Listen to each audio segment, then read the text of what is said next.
Hi guys, how are you? कैसे हैं आप? एक बार फिर से आपका स्वागत है आपके अपने यूट्यूब चैनल हक आपका। लक्ष्य सीरीज का डे 11 होगा और आज हम डिस्कस करेंगे sources of business finance, means व्यवसायिक वित्त के स्रोत। लेकिन इससे पहले मैं आपको कुछ इन्फॉर्मेशन देना चाहता हूं जो कि जरूरी है। देखिए, फर्स्ट इन्फॉर्मेशन है कि हमारे यहाँ पर अब इस समय दो सीरीज चल रही हैं। एक है आपकी लक्ष्य सीरीज और दूसरी चल रही है आपकी फतेह सीरीज। ठीक है। अगर आप पहली बार चैनल पर आए हैं, देखिए, और आपको तैयारी अच्छे से करनी है, फ्री ऑफ कॉस्ट और अच्छी तैयारी करनी है, तो उसके लिए आपको फतेह सीरीज की फुल वीडियो आपको देखनी पड़ेगी। उसकी बिल्कुल प्लेलिस्ट अलग बनी हुई है। आप full playlist 1 to present day तक आप देख सकते हैं। हमने क्या किया हुआ है, उसमें जो फतेह सीरीज है हमारी, उसमें हमने टॉपिक वाइज हमने अपना सिलेबस कवर किया है और उसके बाद फिर हम अपना मिक्सअप क्वेश्चन को ले रहे हैं, जो भी इम्पोर्टेंट क्वेश्चन है। इसी तरह से लक्ष्य सीरीज में आप देख रहे हैं, इसमें आपका दोनों कवर हो रहे हैं। जो बीपीएससी के लिए बीएसटी और ईपीएस की तैयारी कर रहे हैं, या एचपीएससी एच टेट की तैयारी कर रहे हैं, तो उन सभी का यहाँ पर कवर सिलेबस हो रहा है। यहाँ भी वही चल रहा है लक्ष्य सीरीज में कि हम जो तैयारी करा रहे हैं, प्रिपरेशन करा रहे हैं, वो टॉपिक वाइज करा रहे हैं। आपने ये देखा होगा। देखिए, आज टॉपिक कौन सा है, आपने देखा होगा, ये आपके सिलेबस का कंटेंट टॉपिक है और इसको आज हम डिटेल में देखेंगे। बस मेरे साथ आप हिम्मत से जुटे रहें। डिटेल में इसको देखेंगे। फिर कल क्या होगा, इसी के क्वेश्चंस आएंगे। वो क्वेश्चन जो या तो आयोग ने पूछे हुए हैं या आयोग उनको बार बार पूछता है, उनको डिस्कस करेंगे। तो टोटल आपकी प्रिपरेशन फुल चल रही है। बस आपसे एक रिक्वेस्ट है कि आप चैनल को सब्सक्राइब कर लें, और यदि आप सब्सक्राइबर हैं तो प्लीज आप इस चैनल को, लिंक को अपने फ्रेंड्स तक शेयर जरूर करें, ताकि उनको भी फ्री ऑफ कॉस्ट इतना कुछ मिल जाए। आप देख रहे होंगे कि क्वेश्चन कैसे आ रहे हैं और किस तरह की तैयारी चल रही है। तो शुरू करते हैं आज की वीडियो को। Let's begin. तो सबसे पहले हम बात करने वाले हैं यहाँ पर मीनिंग की, कि बिजनेस फिनेंस का मीनिंग होता क्या है। तो अगर बिजनेस फिनेंस का यहाँ मीनिंग की बात करें, तो देखिए, मीनिंग में सबसे पहले हम यहाँ पर देखेंगे ये क्या होता है business finance. Refer to the capital fund. ये capital fund and borrowed fund, ये उस कैपिटल फंड की बात करता है या बोरो फंड की बात करता है, इन्वेस्टेड इन द बिजनेस, जो बिजनेस में इन्वेस्ट किया हुआ है। यह उस कैपिटल फंड या बोरो फंड की बात करता है जो बिजनेस में इन्वेस्टेड किया गया है, बिजनेस में लगाया गया है। It can be defined the planning, borrowing, management and control of all money used in the connection with the business. देखिए, बिजनेस से रिलेटेड, बिजनेस से संबंधित जितनी भी मनी, जितनी भी मनी उसमें लगाई गई है, उसकी प्लानिंग, उसकी बोरोविंग, उसका मैनेजमेंट और उसका कंट्रोल, ये सब डिफाइन करता है बिजनेस फाइनेंस। तो बिजनेस फाइनेंस में हम किसकी बात करेंगे, कि जो जितना भी सारा धन, सारा पैसा लगाया गया है बिजनेस में, उसकी योजना क्या है, उधार लेना, प्रबंध करना और नियंत्रण करना, किस तरह से उसका नियंत्रण करना है, ये सारी बातें हम बिजनेस फाइनेंस में या व्यवसायिक वित्त में करते हैं। तो व्यवसायिक वित्त में क्या बातें होती हैं, क्लियर है कि बिजनेस फाइनेंस आपका कैसा है। कैपिटल फंड है, उधार लेके पैसा लगाया है या अपना पैसा लगाया है, मतलब शेयर से लगाया है या किसी को उधार लेकर लगाया है। प्लानिंग क्या क्या कर रखी है आपने, मैनेज कैसे करोगे आप, अगर और फ्यूचर में जरूरत पड़ गई तो आप कैसे मैनेज करेंगे फाइनेंस का, और कैसे अपनी कंट्रोलिंग कर रहे हैं फाइनेंस की, ये सब बातें होती हैं आपकी बिजनेस फाइनेंस में। अच्छा, अगर बात करें यहाँ पर वित्त के लाभ की, तो वित्त के लाभ क्या हैं, फिनेंस के आखिर बेनिफिट क्या हैं, क्या फायदे हैं इसके। देखिए, अगर फर्म के पास वित्त है, पैसा है, तो वित्त फर्म के दायित्व को समय पर पूरा करने में उसकी सहायता करता है। अगर देखिए, फर्म के पास फिनेंस है, पैसा है, तो वो अपने जितने भी ओब्लिगेशन है उनको टाइम सर मीट कर सकता है, समय पर उनका पैसा दे सकता है वापस। व्यवसायिक क्रियाओं का सरल प्रभाव। देखिए, जितने भी व्यवसायिक क्रियाएं होती हैं, किसी से कुछ खरीदना हो, या किसी को कमीशन देना हो, या किसी कोई एक्सपेंस करना हो बिजनेस में, वो आप आसानी से कर सकते हैं अगर फर्म के पास वित्त उपलब्ध है। ठीक है। वित्त क्या है, यहाँ पैसे से समझे कि अगर पैसा सही उपलब्ध है। अगर सिंपल लैंग्वेज, देखिए मैं सरल भाषा में आपको बता रहा हूँ कि आप पैसा समझ के चलें। व्यवसायिक अवसरों का उपयोग, अगर कोई ऐसी अपॉर्चुनिटी मिल जाती है कि देखिए, आप क्या करते हैं, आप बनाते हैं मार्कर। ठीक है, आप मार्कर बनाते हैं, और मार्कर बनाने के लिए आपको इंक जो है बहुत सस्ती मिल रही है। ठीक है, तो आपके पास अगर सफिशेंट वित्त है, सफिशिएंट फाइनेंस है, तो आप अधिक से अधिक इंक को आप खरीद सकते हैं, क्योंकि अब सस्ती मिल रही है। ये नहीं है कि आप जितनी खरीदते हैं उतने ही बनाते हैं, उतनी बेचते हैं, आप ज्यादा भी खरीद सकते हैं अगर आपके पास वित्त है। तो जब भी आपको ऐसी अपॉर्चुनिटी मिलेगी, ऐसा अवसर मिलेगा, कोई ऐसा अवसर मिलता है जो फर्म के हित में है, फर्म के लिए अच्छा है, तो उस अवसर का भी आप प्रयोग कर सकते हैं, फायदा उठा सकते हैं। फर्म अधिक ताकत से प्रतियोगिता का सामना कर सकती है, क्योंकि आप देखते हैं जब कंपटीशन होता है मार्केट में, बाजार में, तो ऐसा होता है, कभी कभी ऐसा भी हो जाता है कि फर्म को अचानक से कोई ऑर्डर मिल जाता है, अचानक से कोई ऑर्डर मिल जाता है कि आप इतना माल हमें बना के दे दो। ठीक है, अदरवाइज हम दूसरे से बनवा लेंगे अगर आप नहीं बनाएंगे। तो आपके पास अगर अच्छे से फिनेंस है, तो आप उस कंपटीशन का भी अच्छे से सामना कर सकते हैं, दूसरे को जाने नहीं देंगे अपने ऑर्डर को, अपनी पार्टी को आप पकड़ लेंगे पक्का, उसका टाइम पर बनाकर माल दे देंगे अगर आपके पास फिनेंस है। संपत्ति और मशीन को समय पर बदलना। अगर आप देखते हैं कि कोई भी आपकी मशीन है, कोई आपकी एसेट है, तो वो सही काम नहीं कर रही है, तो आप उसको चेंज बहुत आसानी से, बहुत जल्दी चेंज कर सकते हैं। लेकिन ये कब पॉसिबल होगा? जब आपके पास फिनेंस है। तो ये फिनेंस के बेनिफिट हैं। फर्म व्यापारिक चक्र की मंदी अवधि और अवरोधों का सामना कर सकती है। देखिए, बिजनेस हमेशा समान नहीं रहता है, यू नो वेयर। तो उस अगर मंदी आ जाती है, तो मंदी के समय भी आपके पास फाइनेंस अच्छा है, तो आप, ऐसा नहीं है कि जो आपके स्पेशलिस्ट, आपके कारीगर हैं, स्पेशलिस्ट आपके मजदूर हैं, वो ऐसा नहीं है कि वो छोड़ के चले जाएंगे कि आप हमें काम नहीं दे रहे। नहीं, आप उनको कह सकते हैं कि आप एडवांस में बनाइए, कोई नहीं, जब मंदी खत्म हो जाएगी हमारा माल तब बिक जाएगा, और उनकी सैलरी वगैरह आप पे कर सकते हैं, अगर आपके पास प्रॉपर सफिशेंट आपके पास फंड है तो फंड बहुत ज्यादा जरूरी होता है, फाइनेंस के बहुत ज्यादा ये लाभ है। अच्छा, इसके आगे अगर हम देखें तो जरूरी क्या हो जाता है? वो जरूरी हो जाता है कि ये जो आपका फाइनेंस होता है, बिजनेस के लिए जो फाइनेंस लेते हैं, या बिजनेस के लिए जो फाइनेंस होता है, वो आखिर कितने प्रकार का होता है? तो देखिए, बिजनेस का फाइनेंस या तो हो सकता है लॉन्ग टर्म, जो काफी समय के लिए लिया जाता है, लंबे लंबे समय के लिए लिया जाता है, लॉन्ग टर्म हो सकता है। जैसे कोई आपने फाइनेंस 20 साल के लिए ले लिया, ठीक है, या आपने कोई 25 साल के लिए, 15 साल के लिए आपने कोई फाइनेंस ले लिया है, तो दीर्घकालीन हो सकता है वो भी। मीडियम टर्म फाइनेंस भी हो सकता है, जैसे आपने 5 साल के लिए ले लिया है, ठीक है, या 3 साल के लिए आपने फाइनेंस ले लिया है। और शॉर्ट टर्म फाइनेंस भी हो सकता है, जैसे कि आपने 3 महीने के लिए, या आपने 6 मंथ्स के लिए, ठीक है। तो 1 to 1 ईयर, आपने 1 ईयर तक का कहीं से पैसा लिया है बिजनेस में लगाने के लिए। तो आपके फाइनेंस कितने तरह के हो सकते हैं? लॉन्ग टर्म हो सकते हैं, मीडियम टर्म हो सकते हैं, और शॉर्ट टर्म हो सकते हैं। ठीक है, आप किसी से 20 साल के लिए पैसा उधार ले सकते हैं, ऐसा लोन करा सकते हैं आप किसी से 5 साल के लिए लोन ले सकते हैं, या आप किसी से 1 साल के लिए या 2-3 महीने के लिए भी लोन ले सकते हैं। तो 3 तरह के फाइनेंस होते हैं। अगर इनकी हम बात करें यहाँ पर, कि जो हमारा फाइनेंस है, ये जो हमारा वित्त है, इसके स्रोत क्या क्या होते हैं, सोर्सेज क्या होते हैं? तो इसके 2 सोर्सेज होते हैं मेन। तो यहाँ से आपको अच्छे से याद रखना, यहाँ से आपके बहुत ज्यादा इंपॉर्टेंट काम होने वाला है, बातें होंगी बहुत ज्यादा इंपॉर्टेंट। बस आपसे एक ही रिक्वेस्ट है, आप वीडियो को लाइक कर दें, और हिम्मत से हमारे साथ जुटे रहें, क्योंकि वीडियो थोड़ी सी लंबी हो सकती है, लेकिन अगर आप हिम्मत दिखाएंगे तो ऊपर वाला किसी की हिम्मत नहीं रखता है, आपको सफलता इस बार जरूर मिलेगी। ओनर फंड, देखिए, पहले बात करें, अगर हमारे फंड की बात करें, फंड कितने तरह के हो सकते हैं आपके, तो वो ओनर फंड हो सकता है और बोरो फंड हो सकता है। अगर ओनर फंड की बात करें, तो ये कौन सा फंड होगा? जो कंट्रीब्यूट करता है बाय ओनर और एक्युमुलेटेड प्रॉफिट। या तो देखिए, ओनर होगा, या बिजनेस का ही कोई प्रॉफिट होगा पिछले साल का, वो एक्युमुलेटेड प्रॉफिट होगा, प्लॉगिंग बैक प्रॉफिट होगा, या आपका वो रिटेन अर्निंग भी उसको कह देते हैं, retained earning on accumulated profit, या आपका प्लॉगिंग बैक प्रॉफिट।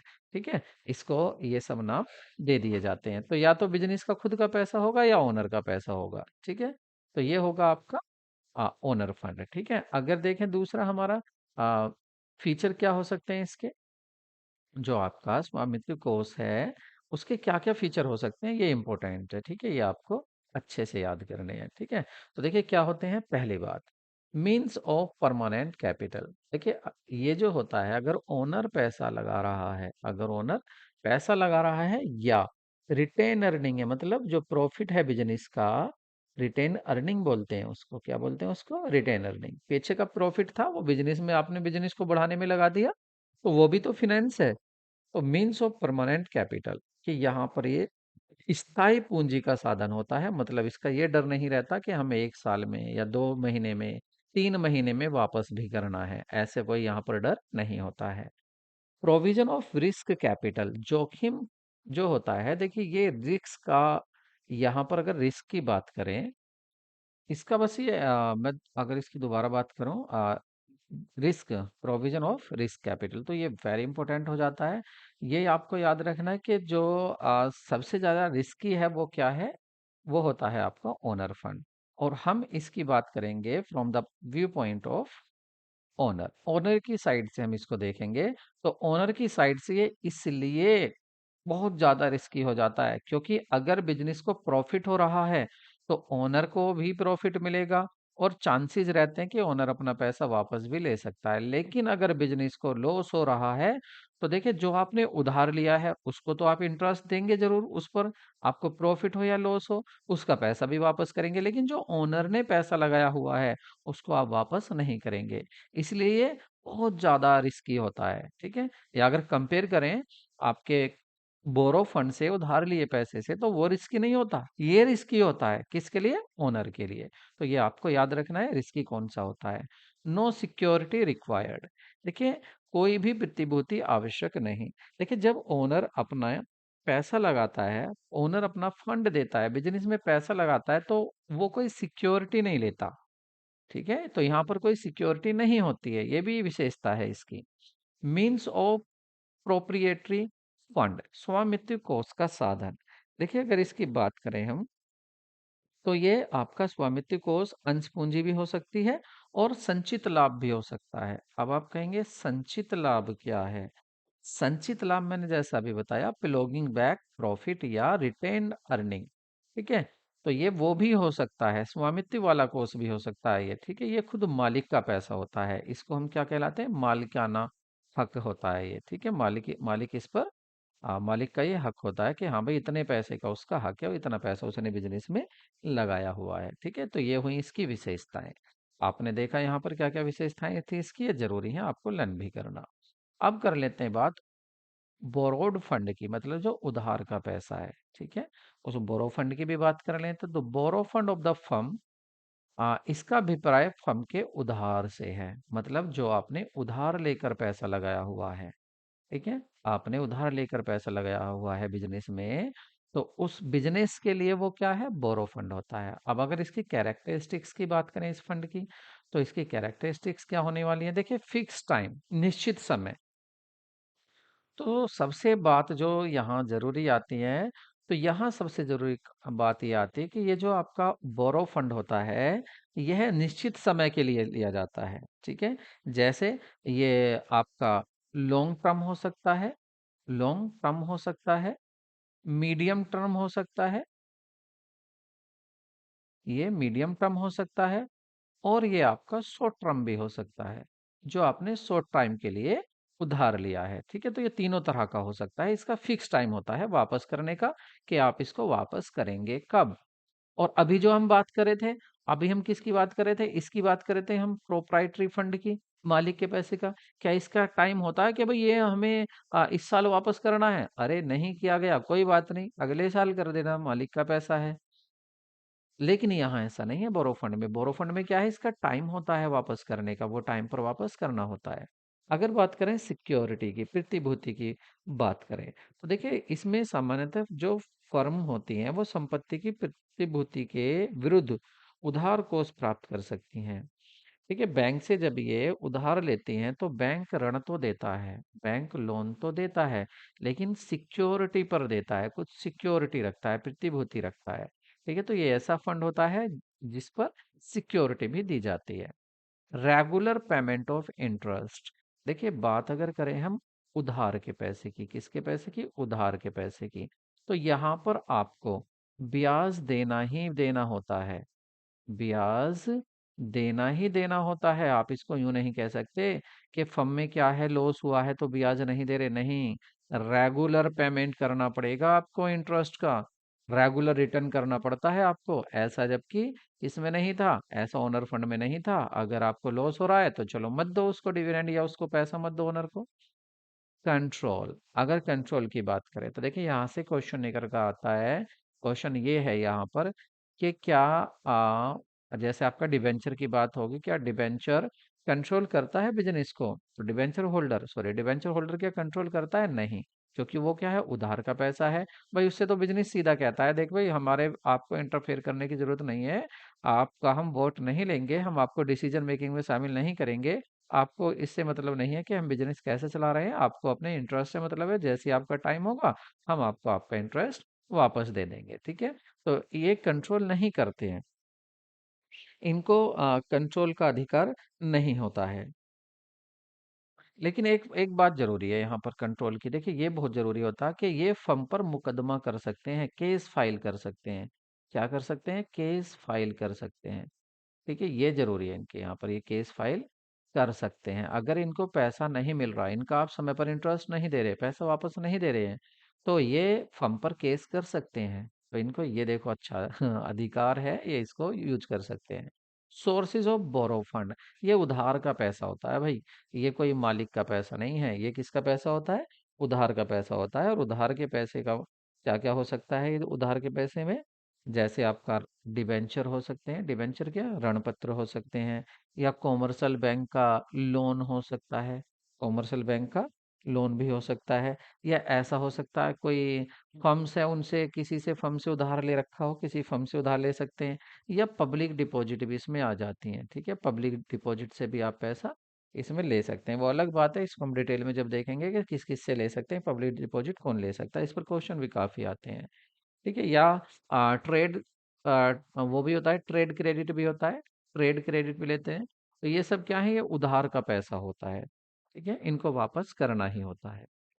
अच्छा क्यों ना फिर हम यहाँ ये देख लें कि जैसे मैंने ये लिखे हैं कि ट्रेड क्रेडिट है या फ्रॉम पब्लिक है, और वो जरूरी भी है। देखिए वो आपको पता होना चाहिए, अब आपके वहां से क्वेश्चन पूछता है तो पहले मैं आपको इसी को बता देता हूँ। तो जो जरूरी है मैं उसको यहाँ पर आपको बताता हूँ। देखिए मैं ये आपसे बात कर रहा था कि अगर on the basis of ownership, on the basis basis of ownership,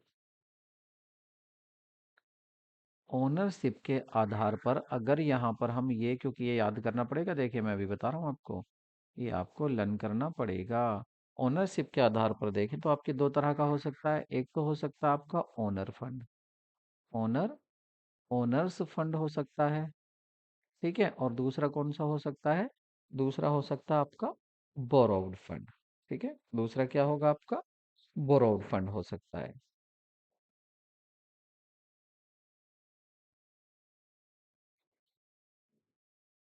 बोरोव्ड fund हो सकता है। अब जरूरी बात क्या थी जो मुझे आपको बतानी थी? वो जरूरी बात क्या है इसमें, ये तो आपको भाई पता है। देखिए जरूरी बात ये थी कि आपको ये बताना जरूरी है, आपको ये याद रखना जरूरी है इसके एग्जाम्पल। जैसे इक्विटी शेयर हो सकते हैं, इक्विटी शेयर हो सकते हैं, किस में आते हैं? ये आपके ओनर फंड में आते हैं। और हिंदी में क्या बोलते हैं इसको? समता अंश, हिंदी में बोलते हैं इसको समता अंश बोलते हैं इसको, ठीक है। तो ये आपको पता होना जरूरी है। दूसरा इसमें और क्या आता है? इसमें आता है आपका रिटेन अर्निंग। रिटेन अर्निंग मतलब एक्युमुलेटेड प्रॉफिट, एक्युमुलेटेड प्रॉफिट, ठीक है। इसको हिंदी में क्या कहते हैं? संचित आय। और क्या बोलते हैं इसको? रिटेन अर्निंग भी कह देते हैं इसको, प्लॉगिंग बैक ऑफ प्रॉफिट भी कह देते हैं। जब मैं इसको डिस्कस करूंगा इसके सभी नाम आपको मैं बता दूंगा, ठीक है। और क्या होते हैं? जीडीआर होते हैं, ठीक है, इसका ग्लोबल डिपॉजिटरी रिसीट, ठीक है। और एक होते हैं आपके एडीआर, ठीक है, अमेरिकन डिपॉजिटरी रिसीट, ठीक है। और एक होते हैं आपके आई डी आर, आईडीआर क्या होते हैं? Indian depository receipt. तो आपको ये कुछ नाम है, कुमुलेटेड प्रॉफिट है, इक्विटी शेयर है, जीडीआर है, ये कुछ प्रमुख नाम है। तो ये क्या होते हैं मुख्य नाम, ये आते हैं आपके किस में, ये आ जाते हैं आपके ओनर फंड में। ये आपको नेम याद रखने हैं और इनके बारे में भी डिस्कस करेंगे, यहाँ से क्वेश्चन काफी पूछे जाते हैं। ये चैप्टर बहुत ज्यादा इंपॉर्टेंट है आपके लिए, तो आप इसको अच्छे से देखें। अच्छा, बोरो फंड की अगर बात करें, ये क्या हो सकता है? देखिए, डिबेंचर हो सकते हैं, डिबेंचर्स होते हैं। अच्छा, डिबेंचर को हिंदी में क्या कहेंगे? हिंदी में कहते हैं इसको ऋण पत्र, ऋण पत्र, ये होते हैं ऋण पत्र। ठीक है, ऋण पत्र हो गए। बैंकों से लोन हो सकता है, मतलब लोन, लोन फ्रॉम बैंक हो सकता है, बैंक लोन कह सकते हैं इसको। हिंदी में क्या कहेंगे? बैंक ऋण। और क्या हो सकता है? ये हो सकता है आपका लोन फ्रॉम इंस्टीट्यूशन, इंस्टीट्यूशंस हो सकते हैं, उनका लोन हो सकता है। या आपका पब्लिक डिपॉजिट हो सकती है, पब्लिक डिपॉजिट्स, पब्लिक डिपॉजिट्स हो सकती हैं। और क्या हो सकता है? मतलब सार्वजनिक जमाएं, व्यापारिक साख हो सकती हैं, ट्रेड क्रेडिट हो सकता है, ट्रेड क्रेडिट हो सकता है। इनको क्या बोलते हैं? क्रेडिट को व्यापारिक साख। या आपका क्या हो सकता है? I D R, I D R. अब बताएंगे इसको भी, ये यहाँ क्यों आ रहा है आईडीआर, वो भी डिस्कस करेंगे। तो आपको ये याद रखना है कि ये आपके बोरो फंड में आते हैं और ये आपके ओनर फंड में आते हैं, ये जरूरी हो जाता है आपको बताना। तो हम कहाँ पर थे? वापस चलते हैं, अपने बात करते हैं वहीं। तो यहाँ पर हमने बात करी थी आपका जो बोरो फंड है उसकी क्या क्या विशेषताएं होती हैं। आगे अगर हम देखें तो यहाँ देखेंगे मेथड क्या है, राइजिंग फंड। तो आपके अगर आप फंड जुटाना चाहते हैं, वो भी किसकी बात करेंगे हम पहले? ओनर फंड की। अगर ओनर फंड में देखें तो पैसा कहाँ कहाँ से जुटा सकते हैं, तो उसमें हम सबसे पहले हमने देखा था शेयर। अब शेयर में क्या होता है? शेयर होता क्या है? ये होती है आपकी ये होती है आपकी, इंक चेंज कर लें जरा।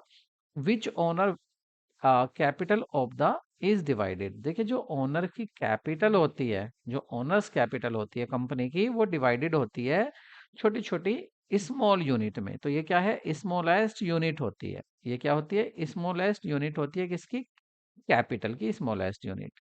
ठीक है, शेयर, एक शेयर क्या होगा? सबसे छोटी इकाई होती है जो स्वामी पूंजी विभाजित होती है इसमें। ठीक है, अंशों के अगर प्रकार की बात करें, कितनी तरह के होते हैं अंश? तो एक होता है आपका इक्विटी शेयर और एक होता है आपका प्रीफरेंस शेयर। ये दो तरह के शेयर होते हैं। अगर इक्विटी शेयर की बात करें तो देखिए, इक्विटी शेयर जो होते हैं ये रियल ओनर कहलाते हैं। मेन बात क्या है? देखिए, यहाँ से क्वेश्चन पूछा जाता है, बेसिक क्वेश्चन ऐसा नहीं। देखिए, पहले मैं आपको एक बात क्लियर कर दूं, एग्जाम में ऐसा नहीं होता कि आप सोचिए इतने छोटे छोटे क्वेश्चन कहाँ पूछे जाते होंगे यार। नहीं, एग्जाम इजी टू मॉडरेट और हाई होता है। आपसे इजी बेसिक क्वेश्चंस भी पूछे जाते हैं, हाई और अब मॉडरेट भी पूछे जाते हैं, और हाई क्वेश्चन भी पूछे जाते हैं जो कि अब एसर्शन और रीजन बेस और आपके स्टेटमेंट वाले चल रहे हैं, वो क्वेश्चन भी काफी पूछे जाते हैं। और आपने देखा होगा हम अपने वीडियो में उनको शामिल जरूर करते हैं। खैर, ज्यादा बातें नहीं, बात करते हैं वापस। इक्विटी शेयर क्या था हमारा? ये रियल ओनर होते हैं। जो समतांशधारी होते हैं ये वास्तविक स्वामी होते हैं। ठीक है, तो अगर यहाँ बात करें कि इनके फीचर क्या है, विशेषताएं क्या हैं, तो देखिए, पहली बात, प्राइमरी रिस्क बैरियर। ये प्राइमरी रिस्क बैरियर होते हैं, मतलब प्राथमिक जोखिम सहन करता होते हैं। वो कैसे? अगर कंपनी को, अगर कंपनी को लॉस होता है, हानि होती है, तो समझिए कि जो समता अंशधारी होते हैं इनको भी हानि होती है, कंपनी के साथ साथ इन्हें भी हानि उठानी पड़ती है, जबकि इक्विटी शेयर होल्डर ऐसा नहीं करते। तो इसलिए इनको का क्या कहा जाता है? Primary risk barrier. और सुनिए, ये क्यों रिस्क बैरियर है? देखिए, अगर कंपनी के समापन की बात करें, डिसोल्यूशन की बात करें, अगर कंपनी का समापन किया जाता है तो उस समय भी सभी का निपटारा करने के बाद, मतलब थर्ड पार्टी या जिससे बाहर वाले से लोन लिया है, उनका पैसा वापस करने के बाद इन लोगों को अगर बचता है तो इन लोगों को दिया जाता है।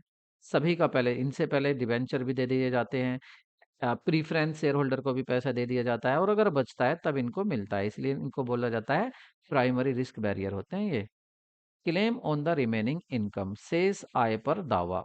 देखिए, जब इतना नुकसान उठाते हैं ये, ठीक है भाई, ये इतना नुकसान उठाते हैं तो इनको कुछ फायदा भी तो होना चाहिए।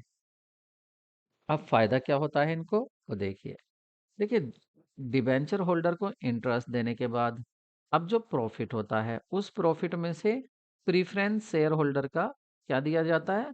आ, तो इनको डिविडेंड दिया जाता है। ठीक है, इनको डिविडेंड दे देते हैं, जो भी फिक्स होता है इनका परसेंटेज लिखा होता है इनके नाम के आगे प्रेफरेंस के। तो इनको डिविडेंड दे दिया जाता है। लेकिन फिर भी अगर प्रॉफिट बच जाता है तो उस पर किसका कौन दावा करता है, किसका क्लेम होता है, किसका अधिकार होता है, वो इन्हीं का अधिकार होता है, समतांशधारियों का। तो ये आपको याद रखना है रिमेनिंग इनकम पर ये। अच्छा, क्वेश्चन आप कहेंगे सर यहाँ से क्वेश्चन कैसा पूछा जाएगा, मैं बताता हूँ। देखिए, आपको ये विशेषताएं देंगे और कहेंगे कि कौन सा कथन या कौन सा statement is not true about the equity shareholder. Which of the following statement is not true about the equity shareholder? तो ये क्वेश्चन इस तरह से दे देते हैं कि समतांशधारियों के बारे में कौन सा कथन सही नहीं है, सभी बातें देंगे और एक यहाँ पर कर देंगे कि उनको उनको लिख देंगे, इनको लिख देंगे कि they have no claim, they can not claim on remaining income, ऐसा दे देंगे। ठीक है, तो आपको इस तरह से इनका पहचान करनी है। तो यहाँ पर जो क्लेम की बात करेंगे, शेष आय पर इनकम, ये इनका दावा होता है क्योंकि ये नुकसान भी तो उठा रहे हैं ना। बेसिक बेसिस ऑफ लोन, ऋण, ऋणों के लिए उधार, ऋणों के लिए आधार। अब ये आधार क्यों होते हैं, देखिए उसकी बात करते हैं। देखिए, जो भी उधार देने वाला होता है पैसा बिजनेस को, ठीक है, वो उसमें विश्वास जगाते हैं ये लोग। इक्विटी शेयर होल्डर जो हैं ये विश्वास जगाते हैं देनदारों में, जो पैसा देते हैं, जो आपको उधार माल दे रहे हैं। उन्हें ये रहता है कि भाई सारा पैसा उधार का नहीं है, इन्होंने खुद अपना पैसा लगाया हुआ है। और जब अपना खुद का पैसा लगा रहे हैं तो यार ये तो बिजनेस को अच्छे से चलाएंगे ही चलाएंगे। तो ये विश्वास जगाते हैं। और जितना भी आपकी इक्विटी शेयर होल्डर ज्यादा होते हैं, जितने भी इनकी जितने भी अगर इनके जो इक्विटी शेयर की अगर बात करें, इनकी राशि में जितनी भी वृद्धि होती है, जितनी भी इंक्रीजमेंट होता है, समझिए कि जो विश्वसनीयता है कंपनी की, उसमें भी उतना ही विश्वास बढ़ता है। कंट्रोल की बात करें, अगर यहाँ कंट्रोल की बात करें तो बिल्कुल कंट्रोल करते हैं ये। जो समतांशधारी होते हैं ये कंट्रोल करते हैं, प्रबंध में भाग लेते हैं।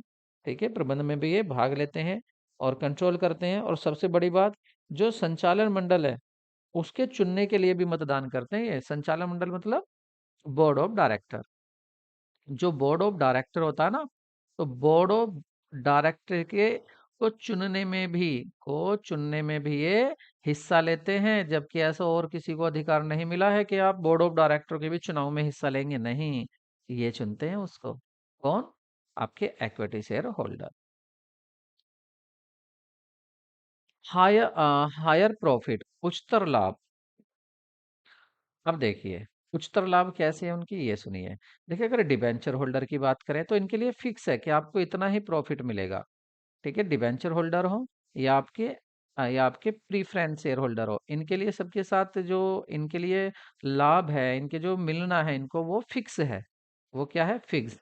लेकिन इनके लिए फिक्स नहीं होता। इक्विटी शेयर होल्डर के लिए अर्निंग फिक्स नहीं होती, जैसी अर्निंग बढ़ती है इनकी भी अर्निंग बढ़ती है। सारा बचा हुआ पैसा पर इन्हीं का अधिकार होता है। तो उच्चतर हायर प्रॉफिट भी यही लेते हैं। और दूसरा, right to pre pre purchase, पूर्व क्रय करने का अधिकार, ये वेरी वेरी इंपॉर्टेंट होता है। सबसे जरूरी जो इनको राइट मिलता है, सबसे जरूरी जो इनको अधिकार मिलता है, वो यही है। अब ये क्या है, देखिए, ये अधिकार क्या है इनका। जब कंपनी कभी भी जब भी कंपनी नए समता अंशों का निर्गमित करने की योजना बनाती है, तो इससे पहले विद्यमान शेयर होल्ड, ये जो अंशधारी होते हैं, इनको अंश प्रदान करने चाहिए। यदि विद्यमान अंशधारी अंश क्रय करने से इनकार कर देते हैं, तब कंपनी जाकर किसी साधारण जनता को प्रदान करेगी। बात नहीं समझे? सुनिए, देखिए दोबारा। देखिए, अगर कंपनी को और शेयर इशू करने हैं, कंपनी को और शेयर इशू करने हैं, कंपनी को और शेयर इशू करने हैं, तो कंपनी क्या करेगी, पहले जो ये वर्तमान अंशधारी हैं इनसे कहेगी कि आप शेयर ले लीजिए। और अगर ये मना करेंगे तब जाकर पब्लिक को, जनता को शेयर इशू किए जा सकते हैं। अदरवाइज पहले शेयर नहीं दिए जाते हैं। इनसे ही कहा जाता है, इनसे ही पूछा जाता है, क्या आप कंपनी को और फंड जुटाना जुटाना है, तो क्या आप शेयर खरीदने के लिए इच्छुक हैं? अगर आप इच्छुक नहीं हैं, आप और शेयर नहीं लेना चाह रहे वर्तमान शेयर होल्डर, तब जाकर कंपनी किसी दूसरे को मतलब पब्लिक को इशू करेगी। तो ये भी इनके लिए राइट होता है। तो ये वेरी इंपॉर्टेंट, आप याद रखना, यहाँ से काफी क्वेश्चन निकलते हैं। देखना जब मैं आपको ब्रह्म जो आपको मैं ब्रह्म शास्त्र के क्वेश्चन कराऊंगा, उसमें देखना आपके रामबाण क्वेश्चन कराऊंगा। तो उसमें आप देखेंगे रामबाण में, देखिए बहुत ज्यादा आपसे ये क्वेश्चन पूछे जा रहे हैं। नेक्स्ट देखते हैं, अब इनके बेनिफिट क्या होते हैं, इनके लाभ क्या हैं। तो देखिए परमानेंट कैपिटल होती है, no change of asset, asset पर कोई भी चार्ज नहीं करते हैं, कोई चार्ज नहीं होता है एसेट पर। ठीक है, मतलब ये कुछ गिरवी रखना नहीं पड़ता। हाई क्रेडिट रेटिंग होती है, इसकी साख भी ऊंची होती है, अगर जितने ये अधिक होंगे उतनी उसकी कंपनी की साख भी बढ़ती है। लार्ज फंड होता है, सबसे ज्यादा पैसा यहीं से लगाया जाता है। ठीक है, इनकी कुछ हानियां भी हैं अगर देखें तो। देखिए यहाँ पर परिवर्तनशील आय का जोखिम होता है, कि अगर लॉस हो रहा है तो इनको भी, बेचारे को, शेयर होल्डर को लॉस होता है, और प्रॉफिट हो रहा है तो इनको भी प्रॉफिट होता है। इनफ्लेक्सिबिलिटी, अलोचनशील, ये इनफ्लेक्सिबिलिटी होती है, मतलब आप इनको कन्वर्ट नहीं कर सकते हैं, जो है आपके पास वही रहेंगे। लीगल फॉर्मेलिटीज, कानूनी औपचारिकता की अगर बात करें तो इसकी ये भी नुकसान है कि जो कंपनी अगर इनको इशू करेगी तो काफी औपचारिकताएं, काफी फॉर्मेलिटीज होती हैं कानूनी, उनको, जो लीगल फॉर्मेलिटीज है उनको पूरा करना पड़ता है। Depends on the market condition, बाजार की स्थिति पर भी ये निर्भर करते हैं। ठीक है, बाजार की स्थिति पर ये निर्भर करते हैं, कि जो समता अंश हैं जोखिमपूर्ण प्रतिभूतियां होती हैं, इसीलिए इसीलिए इनकी जो केवल उछाल या तेजी के दौरान मांग की जाती है। अस्थायी पूंजी के दौरान लोग समता अंश पूंजी में निवेश करने से हिचकिचाते हैं। देखिए जब अस्थायी मंदी होती है, अगर मंदी की बात करें, जब मंदी होती है तो उस कंपनी में निवेश करने से लोग हिचकिचाते हैं जिसमें अंश पूंजी कम होती है। मतलब अस्थायी मंदी के दौरान लोग समतांश पूंजी में निवेश करने से हिचकिचाते हैं। जब देख लेते हैं मंदी है तो ये कंपनी को जो शेयर होते, शेयर खरीदने से, इक्विटी शेयर जैसी कंपनी इशू कर रही है, तो जो पब्लिक होती है वो हिचकिचाती है। वो पब्लिक कहती है नहीं, इस टाइम मंदी चल रही है, हम इक्विटी शेयर नहीं ले रहे। इसलिए बाजार की स्थिति पर निर्भर करता है इनका, कि पब्लिक कितना इनको लेती है या कितना नहीं लेती है। ठीक है, आगे बढ़ते हैं। अब बात करेंगे प्रीफरेंस शेयर। तो इनको have priority over equity share on this regard. देखिए जिनके समता अंश पर इस संबंध में प्राथमिकताएं प्राप्त होती हैं, इनको कुछ प्राथमिकताएं होती हैं। ठीक है, इनको कुछ प्राथमिकताएं होती हैं। क्या इनको प्राथमिकताएं होती हैं? ये ऐसे शेयर होल्डर होते हैं जो इनको दो ऐसे राइट मिलते हैं जो आपको इक्विटी शेयर होल्डर को नहीं मिलते। जैसे पहला, कि एक तरफ इक्विटी शेयर होल्डर है और एक तरफ आपके प्रीफरेंस शेयर होल्डर है। तो अगर डिविडेंड मिलता है तो डिविडेंड पहले किसको मिलेगा? प्रीफरेंशियल शेयर होल्डर को। अगर प्रॉफिट नहीं बचता तो इनको नहीं मिलेगा, लेकिन इनको मिल जाएगा, पहला। दूसरा राइट, अगर कंपनी का समापन होता है, कंपनी को बंद करते हैं, तो बंद करने के समय में भी जो पैसा वापस होना है वो प्रीफरेंस शेयर होल्डर का होना है, ना कि इक्विटी शेयर होल्डर का। होना तो इनका भी है, लेकिन अगर यहीं पर पैसा खत्म हो गया तो इनको नहीं मिलेगा, इनको मिल जाता है।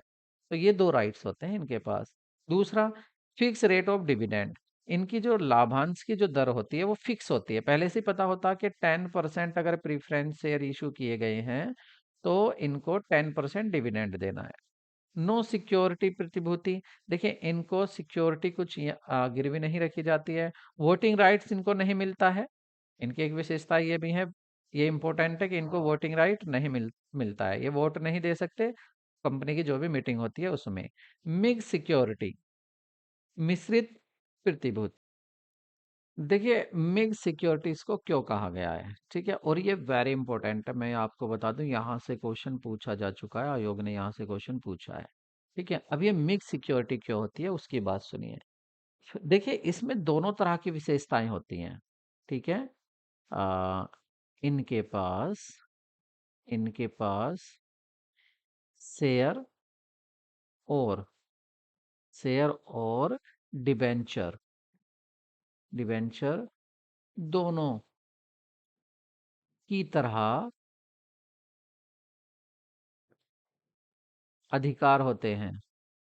इनमें दोनों की अधिकार होते हैं या इनकी विशेषताएं दोनों की विशेषताएं होती हैं। ये कैसे होती हैं? देखिए, पहली बात, अगर बात करें डिबेंचर होल्डर की, तो आपने देखा होगा डिबेंचर जब भी इशू किए जाते हैं उनके आगे एक परसेंटेज होती है। आपने बेसिक क्लासेस में 11th 12th में भी पढ़ा होगा कि उस पर लिखा होता है 9% डिबेंचर, 12% डिबेंचर है, यानी कि फिक्स है कि इनको इंटरेस्ट कितना मिलना है। इसी तरह से इनको भी जो आपके प्रीफरेंस शेयर होल्डर होते हैं, प्रीफरेंस शेयर होल्डर के नाम के आगे भी लिखा होता है, ठीक है, इनके नाम क्या भी लिखा लिखा होता है कि इनको कितना मिलना है, फिक्स है इनका। ज्यादा प्रॉफिट होने पे ज्यादा नहीं मिलेगा, इनका फिक्स है। तो ये तो ऐसा हो गया ना, ऐसी विशेषता जैसे डिबेंचर की है। दूसरी बात, प्रीफरेंस प्रीफरेंस शेयर होल्डर काफी तरह के होते हैं, 8 तरह के होते हैं। मैंने आपको आपकी पिछली वीडियो में भी, आपने मेरी प्लेलिस्ट देखी उसमें भी बताया था। कमुलेटिव भी होते हैं, नॉन कमुलेटिव भी होते हैं, ठीक है, ये कन्वर्टेबल भी होते हैं, नॉन कन्वर्टेबल भी होते हैं।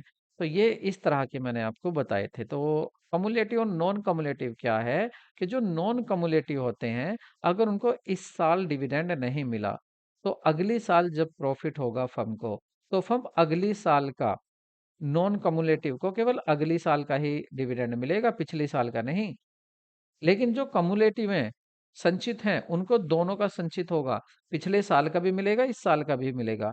तो ये तो ऐसा हो गया जैसे इक्विटी शेयर की बात हो रही है कि अगर प्रॉफिट है तो डिविडेंड मिलेगा, और प्रॉफिट नहीं है तो डिविडेंड नहीं मिलेगा। तो ये किसकी विशेषता होगी? ये विशेषता होगी इक्विटी शेयर होल्डर की। तो देखिए, इक्विटी शेयर होल्डर की भी विशेषता है और डिबेंचर की होल्डर की भी विशेषता है, इनमें दोनों की विशेषता है, इसलिए इनको बोलते हैं मिक्स्ड सिक्योरिटी। ये दो कैसी होती है? मिश्रित प्रतिभूति होती है, क्योंकि यहाँ पर फिक्स रेट तो है डिबेंचर की तरह इंटरेस्ट, और प्रॉफिट जो है, मिलना ना मिलना, प्रॉफिट हो रहा है तो इनको भी डिविडेंड मिलेगा, अन्यथा नहीं। ये विशेषता किसकी होगी? शेयर होल्डर की होगी। तो दोनों विशेषताएं लिए हुए हैं ये, इसलिए इनको क्या कहते हैं? मिक्स सिक्योरिटी कहते हैं। ये याद रखना है, इंपॉर्टेंट बात थी ये। और एडवांटेजेस ऑफ कॉपीराइट शेयर, पूर्वाधिकार अंशों के लाभ। ठीक है, कॉपीराइट ने सर्वाधिकार, ये गलत है थोड़ा सा यहाँ, इसको सही कर लेते हैं। ये आपका पूर्वा होता है, पूर्वाधिकार। अब ये सही हो गया है। पूर्वाधिकार अंश होते हैं, ना कि आपके, पहले गलत लिखा हुआ था, प्रीफरेंस शेयर। ठीक है, तो अब इसके क्या क्या लाभ हैं उनकी भी बात कर लें। तो देखिए, पहला, विशाल कोष एकत्रित करने में सहायक, हेल्पिंग राइजिंग लार्ज फंड। अगर कंपनी को ज्यादा फंड की जरूरत है तो कंपनी यहां से आसानी से उस फंड को इकट्ठा कर सकती है। देखिए, क्योंकि यहाँ पर क्या होता है कि यहाँ पर एक फिक्स रेट ऑफ डिविडेंड होती है। ठीक है, fixed rate of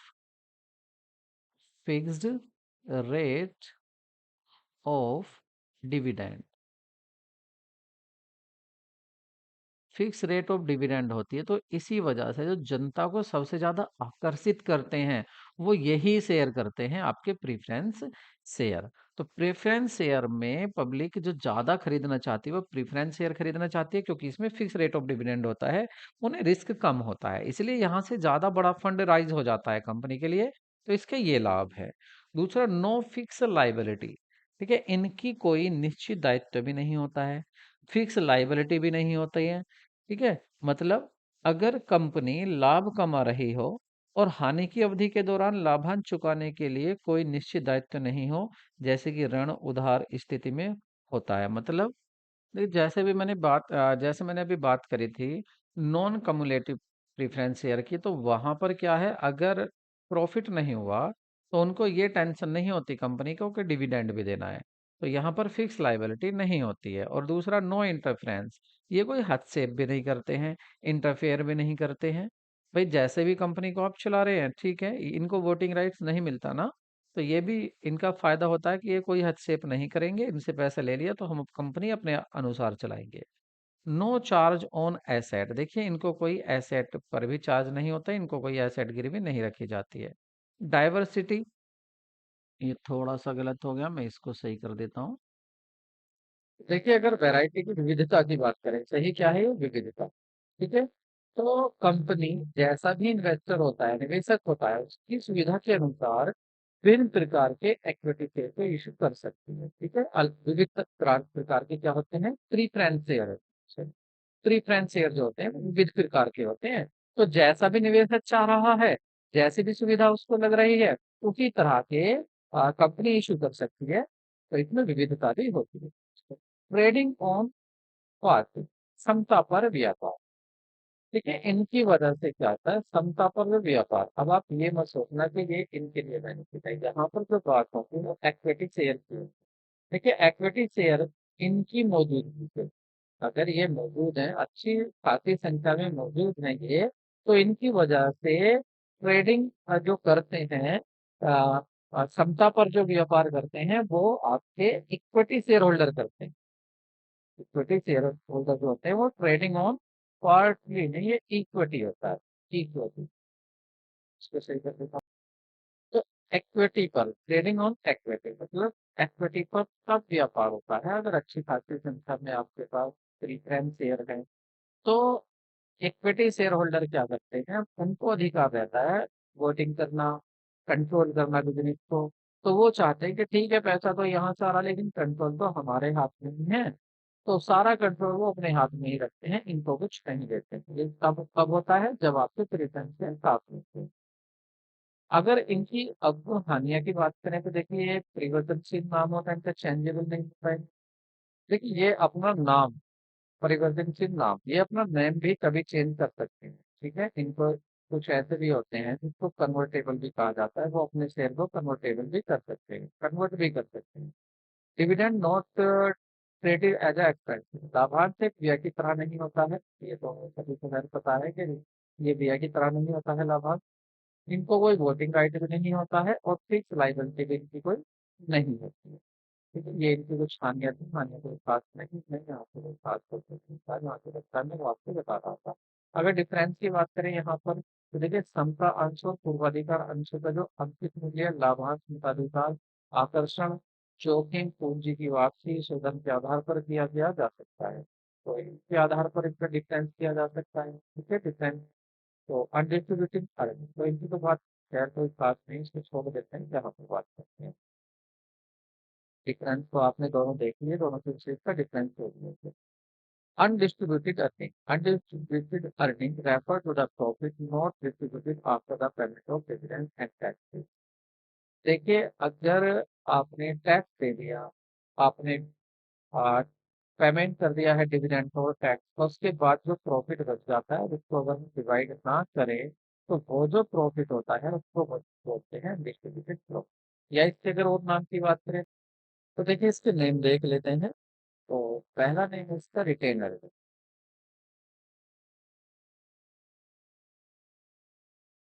retained earning या रिटेन प्रॉफिट, प्रॉफिट भी कह देते हैं इसको, अर्निंग।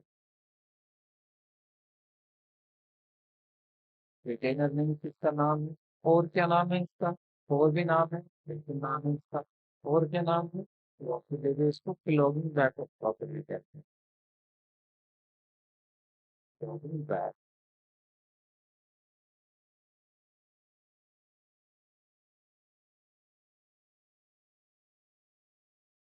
Closing back.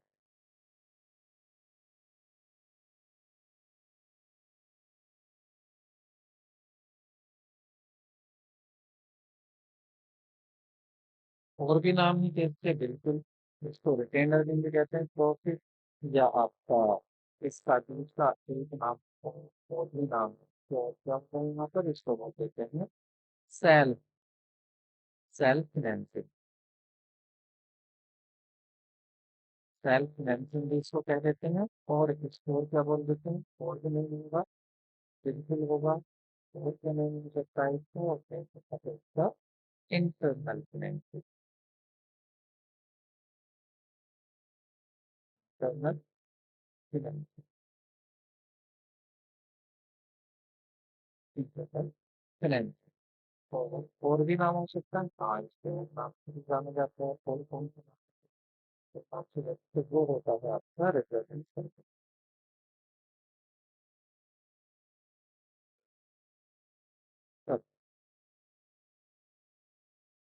तो ये इसके नेम होते हैं आपके, इन नामों से ये आपका जाना जाता है संच। तब ये होता क्या है, जैसे इस साल मान लिया आपने 10 लाख रुपए आपने अर्निंग करी है और इसमें से आपने टैक्स भी दे दिया, आपने डिविडेंड भी दे दिया और उसके बाद आपके पास अभी 4 लाख रुपए बचे हुए हैं। ठीक है, तो ये 4 लाख जो बचे हुए हैं, ठीक है, इसको आप डिविडेंड, आप इसको डिवाइड मत कीजिए, डिस्ट्रीब्यूटेड मत कीजिए, इसको ऐसे ही प्रॉफिट को छोड़ दीजिए बिजनेस में, तो ये क्या बन जाएगा, लॉगिंग बैक ऑफ प्रॉफिट, ये आपका सेल्फ फाइनेंसिंग बन जाएगा जब आगे आने वाले समय में आप इसको बिजनेस में इन्वेस्ट कर देंगे।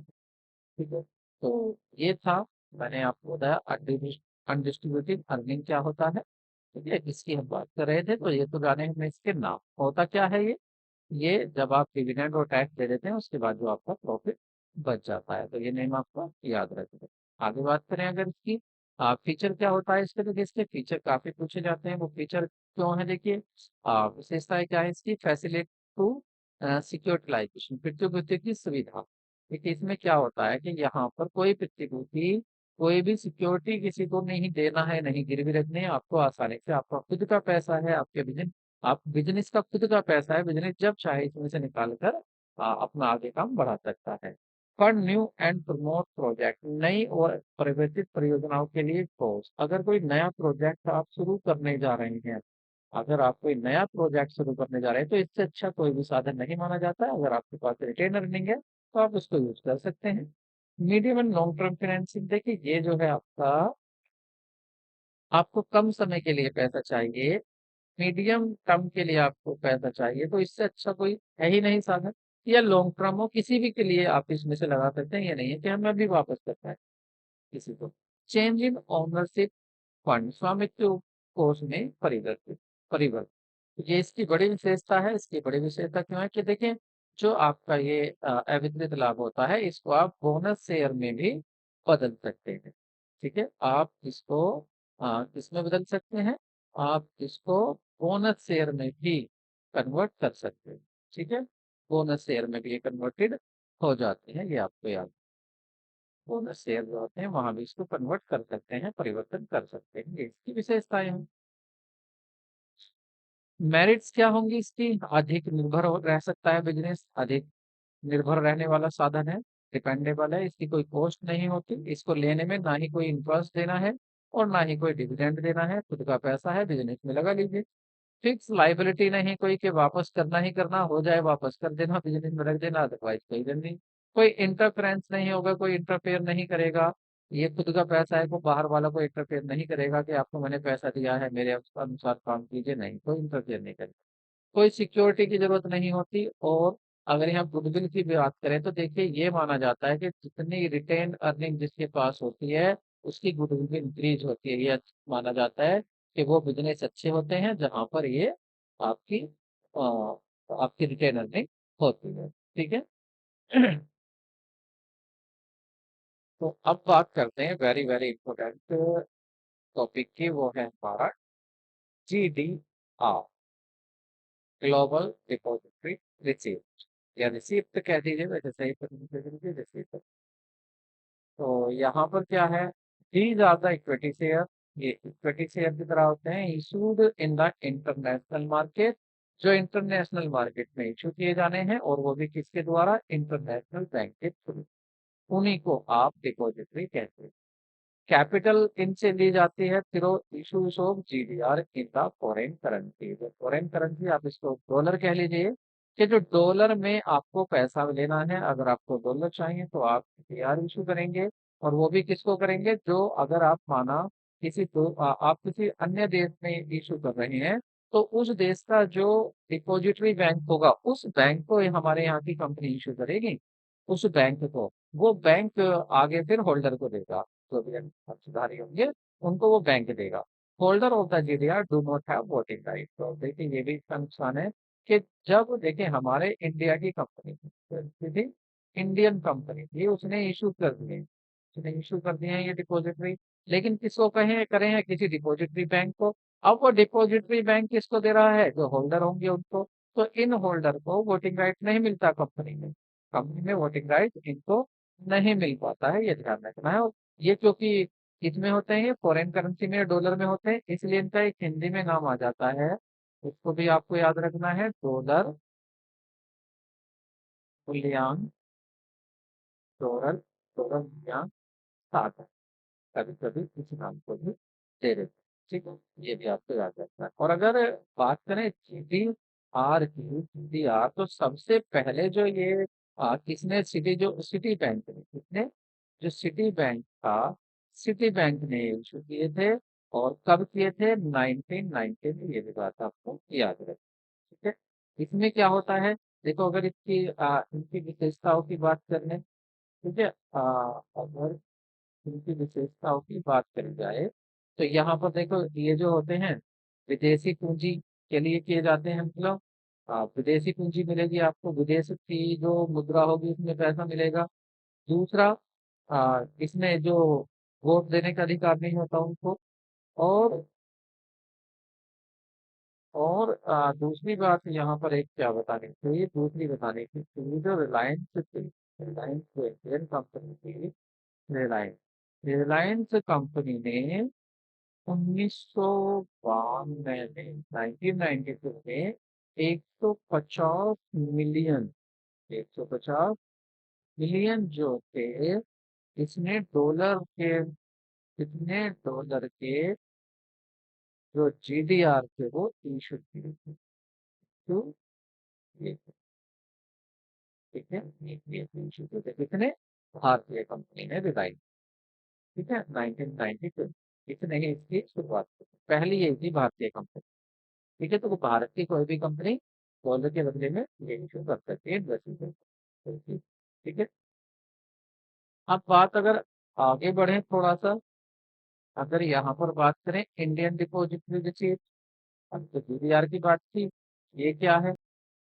तो देखिए, अब बात है इंडियन डिपोजिटरी, तो ये देखिए बिल्कुल जीडीआर की तरह ही होते हैं। किस तरह होते हैं? जीडीआर की तरह ही होते हैं कुछ कुछ। ठीक है, कुछ कुछ जीडीआर की तरह होते हैं आइडिया, लेकिन फर्क कितना है कि इसमें विदेशी कंपनियां होंगी। कौन होंगी? विदेशी कंपनी। विदेशी कंपनी भारत के लोगों को, भारत के लोगों को भारत में जारी करती है। ठीक है, जारी करती है, याद रखो करती है। मतलब विदेशी कंपनी होगी और वो भारत के बाजार से, भारत में से पैसा उगाना चाह रही है, लेना चाह रही है बिजनेस करने के लिए, तो वो आईडीआर इशू करेगी भारत में। ठीक है, और अगर पहली कंपनी की बात करें कि भारत में सबसे पहले किसने इशू किए थे, तो वो था आपको, उसका भी आप नाम याद रखें, स्टैंडर्ड, ये थी आपकी standard chartered bank, standard chartered bank. इसने सबसे पहले इंडिया के बाजार में आईडीआर को इशू किया था। इसके नाम से ही पता लग रहा है, इंडियन डिपोजिटरी रिसीट, मतलब ये सिटीजन ऑफ इंडिया को ही इशू होते हैं। ठीक है, they are issued only citizen of India, भारत के लोगों को ये इशू होते हैं। ठीक है, अच्छा, इसी की तरह आपके एक और होते हैं, वो कौन से आपके? American depository receipt. अगर इनकी बात करें तो एडीआर की तरह ही होते हैं, बीडीआर की तरह ही होते हैं, लेकिन क्या अलग क्या है?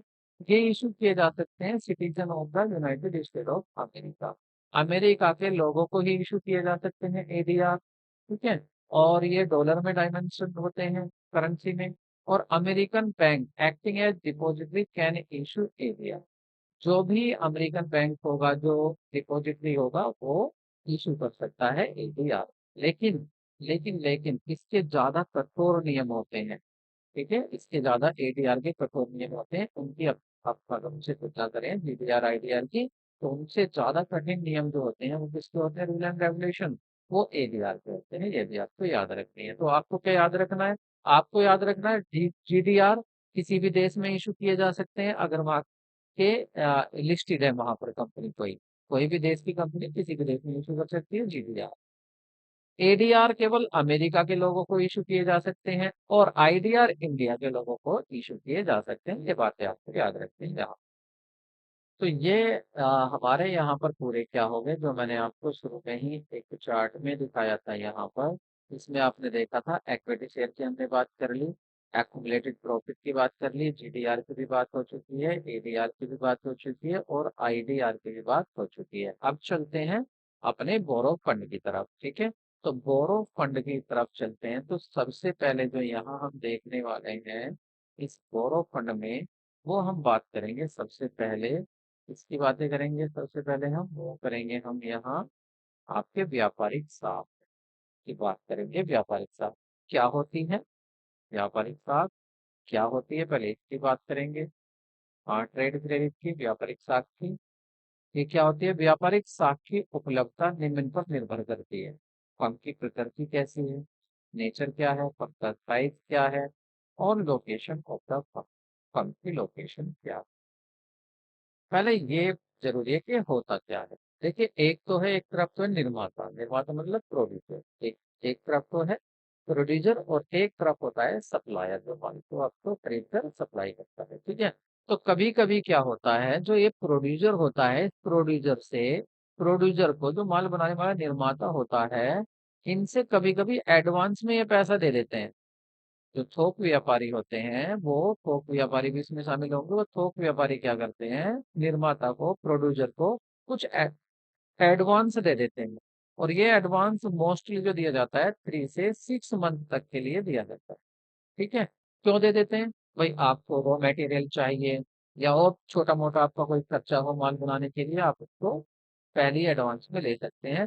तो ये जो एडवांस में हम पैसा ले लेते हैं, ये जो व्यापार में आपको आसानी से मिल जाता है, एक दूसरे से थोड़ी सहायता हो जाती है, जो आपका माल लेने वाला है उससे, तो इसको बोलते हैं व्यापारिक साख या ट्रेड क्रेडिट। और ये डिपेंड करती है कि आपका पक्का नेचर क्या है, साइज क्या है और आपका लोकेशन क्या है, इन चीजों पर डिपेंड करते हैं। तो ये क्लियर हो गया कि ये क्या होती है। इसके अगर हम मेरिट देखें, मतलब लाभ देखें इसके, व्यापारिक लाभ के, तो वो क्या होंगे, ये देखिए अवेलेबल क्विकली, इसमें कोई ज्यादा लंबी प्रोसेस नहीं होती। अगर आपसे कोई कह रहा भाई मुझको आप 10,000 बॉक्सेज बना के दे दो, और आपको पता है कि 10,000 बॉक्सेज जो बनते हैं 1 लाख रुपए के बनते हैं, तो आप उससे कह सकते हैं कि भाई मुझे 10,000 आप एडवांस दे दो, तो वो आसानी से दे देगा, इसमें कोई लंबी प्रक्रिया नहीं होगी।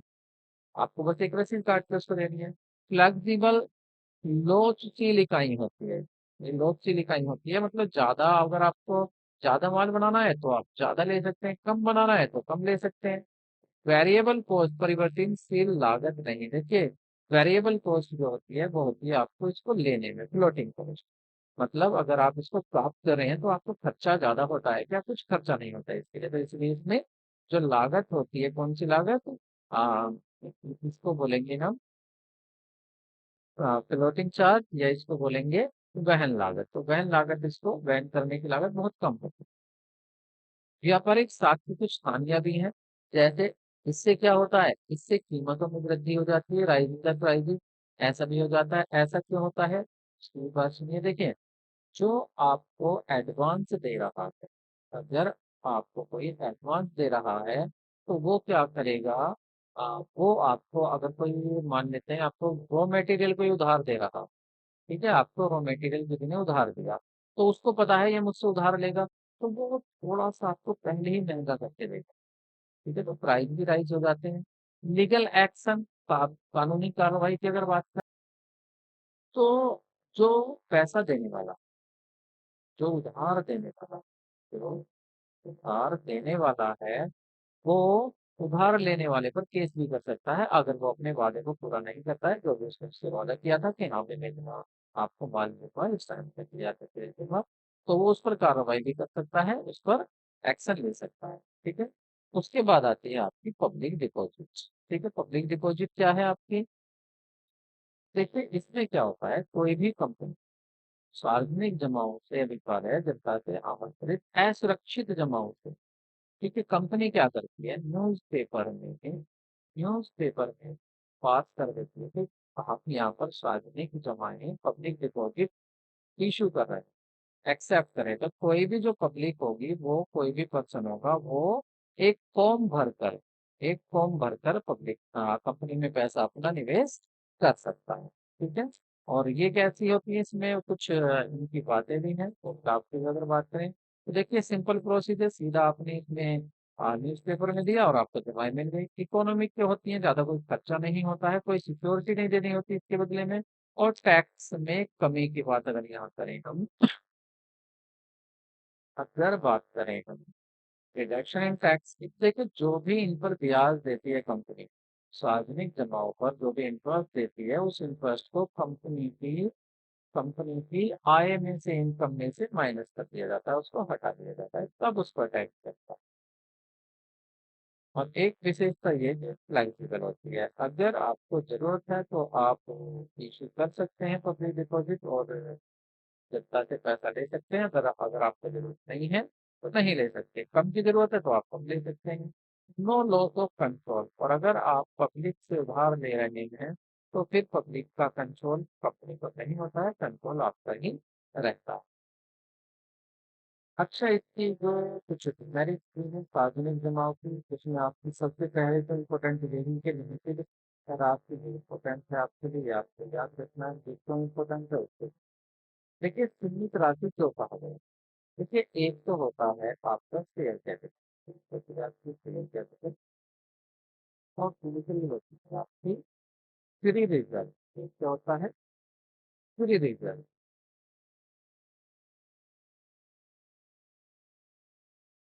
फ्री रिजर्व, तो आपकी जो शेयर कैपिटल है और फ्री रिजर्व है, इनका 25% से ज्यादा, इनके 25% से अधिक, अधिक पब्लिक डिपॉजिट, पब्लिक डिपॉजिट अधिक जारी नहीं की जा सकती, जारी की जा सकती। मतलब आपको पहले आपकी कंपनी को ये देखना पड़ेगा कि मेरे पास जो शेयर कैपिटल है या फ्री रिजर्व है वो कितना है, उसका 25% निकालो, इससे ज्यादा आप इसे नहीं कर सकते। भाई मान लो आपके पास 10 लाख फ्री रिजर्व, 10 लाख आपके फ्री रिजर्व हो, शेयर कैपिटल है, तो इसका 25% कितना हो जाएगा आपका? 2,50,000। इससे ज्यादा आप इशू नहीं कर सकते हैं पब्लिक डिपॉजिट। पब्लिक से पैसा केवल आप 25,000 ले सकते हैं। ऐसा ना हो कि आपने अपना तो पैसा कम लगा रखा हो और आपने ज्यादा जनता से ले लिया, आप रातों रात उनका पैसा लेकर चले गए। तो ये भी अच्छा रूल बनाया हुआ है कि आप पब्लिक डिपॉजिट ज्यादा नहीं ले सकते, 25% से ज्यादा नहीं ले सकते शेयर कैपिटल पर। इसलिए मैं कह रहा था ये इंपॉर्टेंट हो जाता, तो आप इसको याद रखें। ठीक है। आगे अगर अनसर्टेनिटी की बात करें यहाँ पर, तो ऐसा अनसर्टेनिटी क्यों होती है इसमें?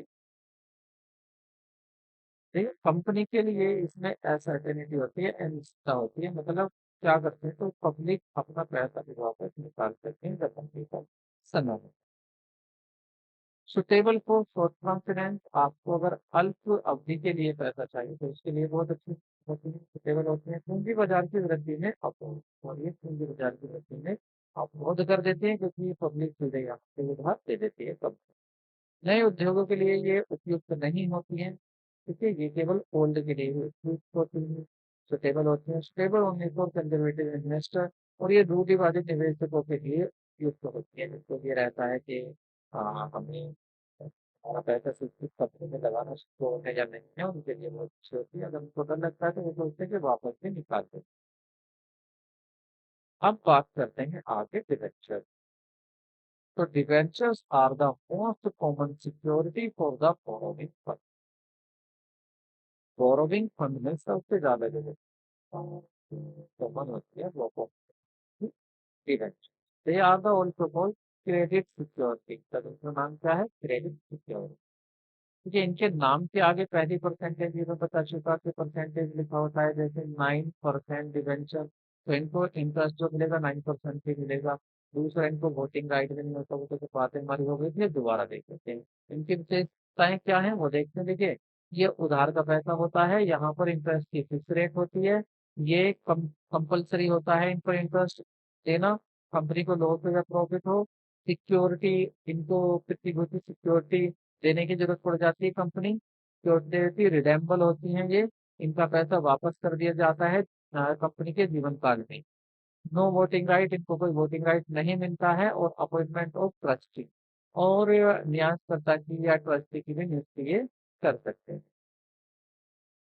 मेरिट तो ये बातें पहले भी थी, कम कॉस्ट में मिल जाती है, लार्ज अट्रैक्टिव करती है इन्वेस्टर को, क्योंकि यहाँ पर इन्वेस्टर को ये रहता है ना कि इंटरेस्ट फिक्स मिलेगा, ऐसा नहीं मिलेगा नहीं मिलेगा, तो इसलिए इन्वेस्टर ज्यादा जो अट्रैक्ट होते हैं वो इसकी तरफ ही होते हैं। Treating interest as the expensive, जो देखिए जो इसका जो इंटरेस्ट होता है उसको एक्सपेंस माना जाता है, इसलिए प्रॉफिट एंड लॉस अकाउंट में डेबिट किया जाता है। लो रेट ऑफ इंटरेस्ट, एक इसकी लो रेट होती है, ज्यादा हाई रेट नहीं होती है इंटरेस्ट की। नो लॉस ऑफ कंट्रोल, ब्याज की दर पर कोई नो लॉस ऑफ कंट्रोल, अगर कमी ब्याज की कम दर होती है इस पर, ठीक है। और फ्लेक्सिबिलिटी होती है इसमें। फ्लेक्सिबिलिटी कैसे होती है, कंपनी अपने आकार के अनुसार इसको इशू कर सकती है, इसकी जरूरत है। डीमेरिट की बात करें तो देखिए फिक्स लाइबिलिटी, ठीक है, देना ही है पक्का, इसको वापस करना पड़ता है। लैक ऑफ क्रेडिट वर्तमेंट, की कमी होती है। देखिए जितना, अगर आपके शेयर अधिक होंगे कंपनी में तो लोग ज्यादा विश्वास करेंगे, लेकिन अगर आपके डिबेंचर अधिक हैं तो विश्वास कम होता है। संपत्ति पर भी चार्ज होती है, चार्ज ऑन एसेट होती है, और इनको कोई वोटिंग राइट भी नहीं दिया जाता। ये सब बातें मैं पहले ही कर चुका हूँ।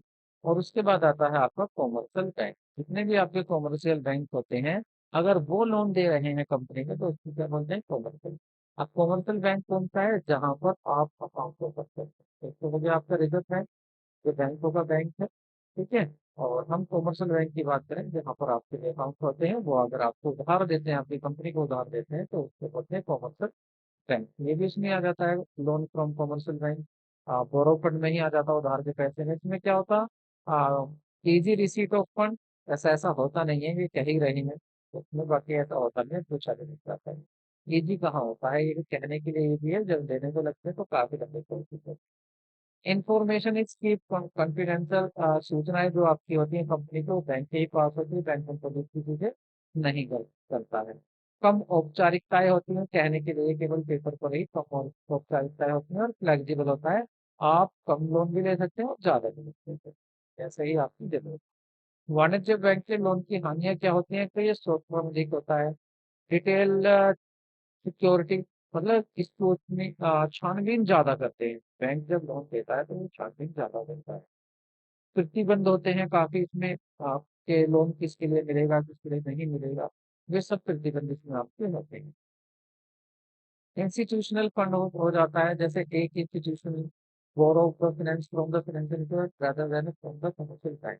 देखिए, दो जब फर्म होती है, अगर वो फर्म आपस में एक दूसरे से, कुछ ऐसे इंस्टीट्यूशन भी होते हैं, जैसे आपका नाबार्ड है, कुछ ऐसे इंस्टीट्यूशन भी होते हैं जो बैंक नहीं है, लेकिन गवर्नमेंट ने उनको क्यों बनाया हुआ है, उनको बनाया हुआ है ताकि वो नई नई कंपनियों को स्टार्टअप कर सकें, शुरू कर सकें, उनको लोन प्रोवाइड करा सकें, ठीक है। इसके लोन की बात करें तो देखिए, ये लॉन्ग टर्म के लिए लोन मिल जाता है, लंबे समय के लिए फाइनेंस मिल जाता है, और फाइनेंशियल के साथ साथ जो मैनेजरल सपोर्ट है वो भी मिलती है, क्योंकि देखिए ये जो इंस्टीट्यूशन होते हैं आपके बैंक से अलग, जो कमर्शियल बैंक से अलग होते हैं, ये आपको पैसा तो देंगे देंगे, साथ में आपको एडवाइस भी देंगे, आपको मैनेजमेंट वो भी बताएंगे कि आपको कैसे करना है, मैनेजमेंट सपोर्ट करेंगे, फुल सपोर्ट देते हैं, ठीक है। कस्टमर ऑफ सिक्योरिटी प्रतिनिधि व ग्राहक और अभिभावक, अंडरराइटर, गारंटी लोन, और आपके फॉरेन करेंसी लोन, ये सभी आपको आसानी से उपलब्ध हो जाते हैं। डीमेरिट क्या है, इनकी ज्यादा फॉर्मेलिटी होती हैं, लोन के प्रतिबंध भी होते हैं, कुछ प्रतिबंध भी होते हैं, उनके बाहर पैसा नहीं मिल सकता, आपका संचालक मंडल के रूप में प्रतिनिधित्व भी करता है वो, ठीक है, जो लोन दे रहा है आपको वो प्रतिनिधि के रूप में भी काम कर लेता है कंपनी में। और international sources of finance, the main security used by the Indian companies to assist international sources of finance are, भारतीय कंपनी के लिए अंतर्राष्ट्रीय स्रोत जो जिनसे लाभ उठाया जा सकता है वो क्या क्या है आपके, वाणिज्य बैंकों से ऋण लिया जा सकता है, अंतर्राष्ट्रीय पूंजी बाजार से पैसा लिया जा सकता है, इंटरनेशनल एजेंसियां हैं, अंतर्राष्ट्रीय एजेंसियां हैं, उनसे लोन लिया जा सकता है, उधार लिया जा सकता है, बिजनेस के लिए वो भी इसमें ही शामिल आपकी होती है। व्यवसायिक के तो इंटरनेशनल सोर्सेज वैसे अभी हमने बात करी थी, सीआर की भी बात करी थी, ठीक है, और आईटीआर की भी बात करी थी, और आपके यहाँ से बहुत पैसा दिया जाता है, या आपसे एडीआर की बात करी थी, उन सब की आप बातें समझ गए। तो जैसा कि उपयुक्त साधन चुनाव करने से पहले किन किन बातों का ध्यान रखना है वो ये बात है, लेकिन उससे पहले एक बात और बतानी है। देखिए, एक होता है वो फंड आपका आई, मतलब इंटर, ये काफी इंपॉर्टेंट है इसलिए बताना जरूरी। Inter corporate, inter corporate deposit,